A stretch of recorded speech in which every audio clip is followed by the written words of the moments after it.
It is interesting for those actual truth seekers. It is an interesting concept that a plane could be flying and going much faster in the jet stream. Turns out the evidence shows that's the case. And that someone could be like people makes the claim, oh well, Antarctica or Australia is the same both ways, north and south and east and west. When you actually go look into the flights, you see, wait a minute, how come the flights east to west take longer?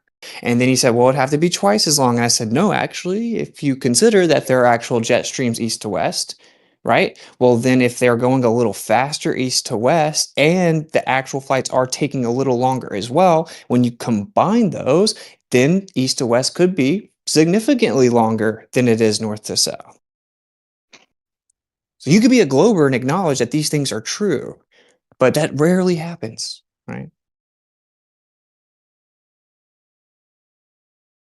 This is why flat earth exists.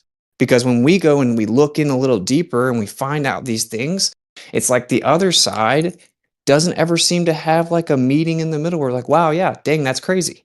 Or that side would have never even looked into it to find it in the first place. So then this solidifies flat earthers in their mind that they're correct because they're the only ones that actually further investigate and dig a little deeper and find some of these things that were kind of hidden. And then when we bring it back to the other side, they just don't acknowledge it, right? They just, and then the next time we hear them bring up the point, they omit it. So if you really believe the Earth's a globe, you believe flat Earth is dangerous or it's incorrect or whatever, kind of going about the conversation that way is the worst thing you could do because you're actually making more flat earthers.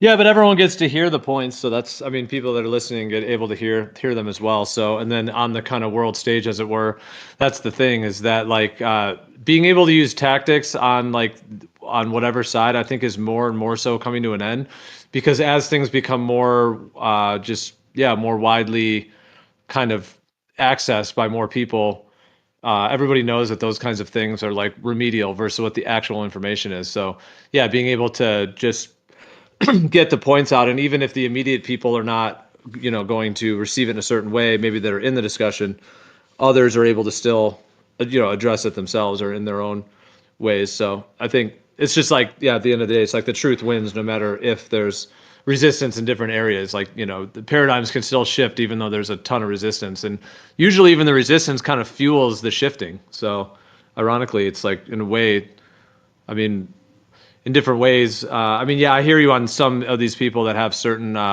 ways of going about it. Because yeah, it was super chill until it went off the rails there. Like, so like, yeah, it can be contentious, but also very chill in the conversation if the people are respectful. And then the good faith thing, yeah, is a huge factor, because good faith, like, yeah, that you have an earnest interest in actually knowing their point, understanding their point, having valid rebuttals, and keeping everything in an order of actual honest exchange makes a huge difference.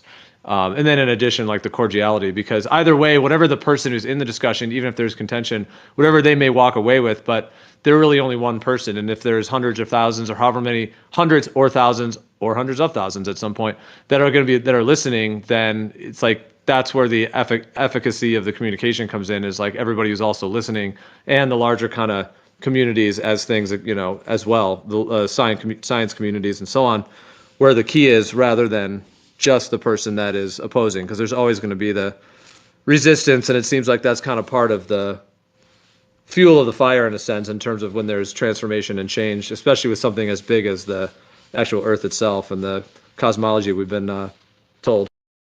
Dude, if someone shares a screen and plays a video, are you able to play it on the stream?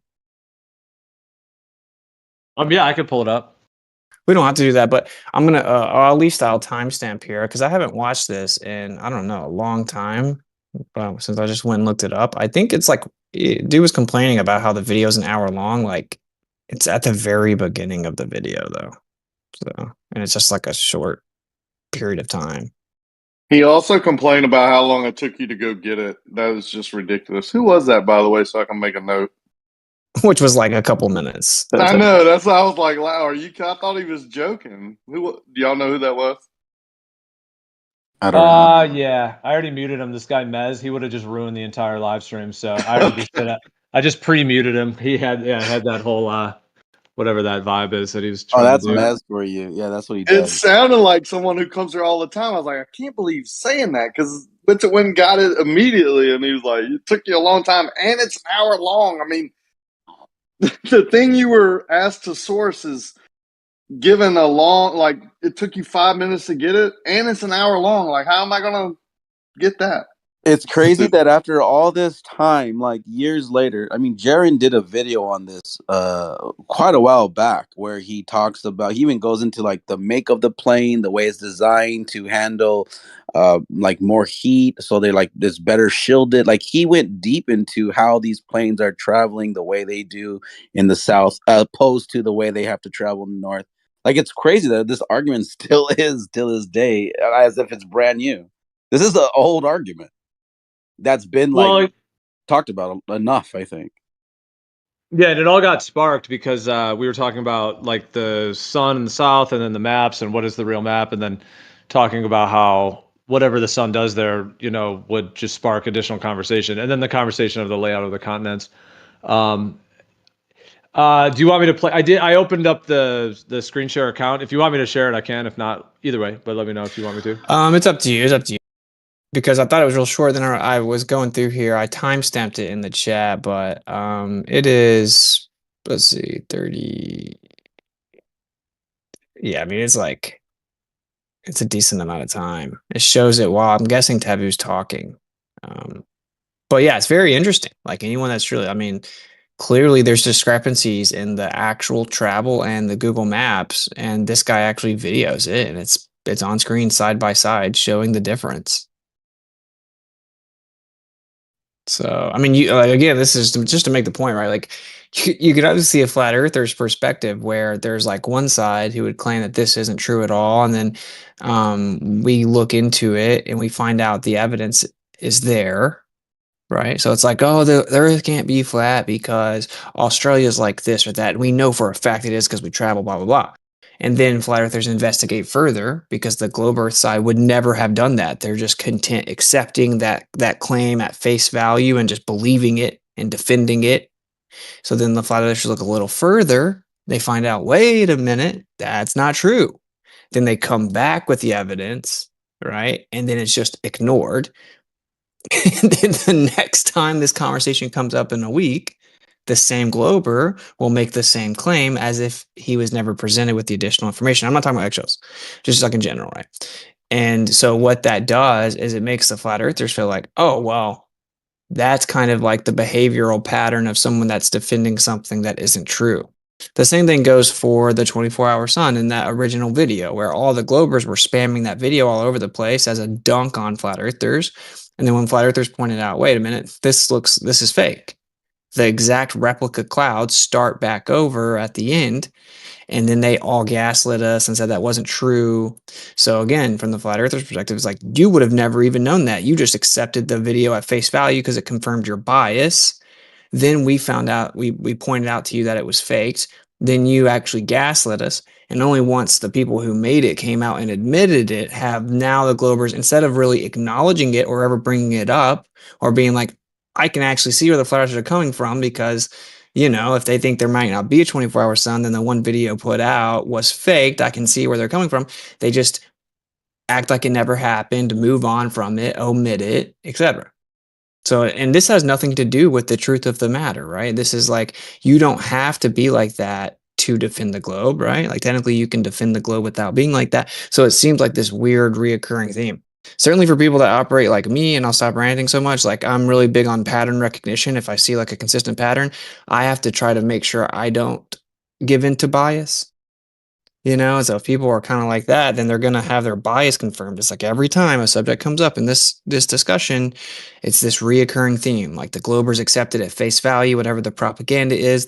Only the flat earthers are the ones that actually go diligently seek out and double check it or fact check it. Then the flat earthers find out it isn't true, and then the Globers just deny it. Then it's proven. Then the Globers pretend it never happened.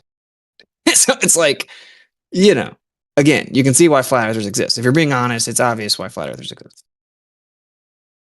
One thing that makes me think, like when you posted that video of like the guy driving and the way the roads curve and stuff, it reminds me like one time we had to go up to Mount Wilson to replace one of the antennas because it snowed and like a big huge chunk came and crashed and busted one of them.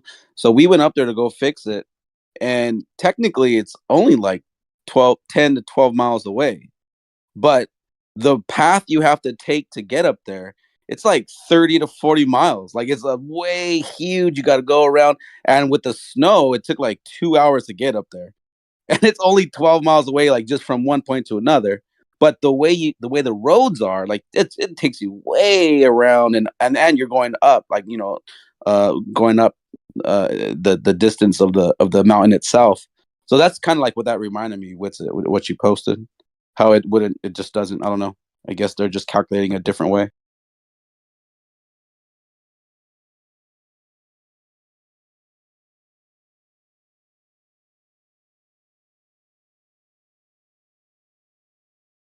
Yeah, when I think of GPS, I think of like with like the global positioning system. It's like they're positioning you on a globe model and then relating that to the physical world in a way. But the question is that way the exact actual what the Earth actually is, the way they're actually relating it. It's like global positioning. Yeah, I mean they sell it as like, oh, we're positioning you on the globe. That's why it's called that. But I kind of think of it more as like, well, it's global positioning. It's positioning you on, their model of it, essentially their coordinate system that is then related to the real Earth. But that's the question, like, is it related exactly, or are there discrepancies? And then who has checked all of those discrepancies, in terms of in their detail enough to present something more full, because that's a big project to be able to do as well.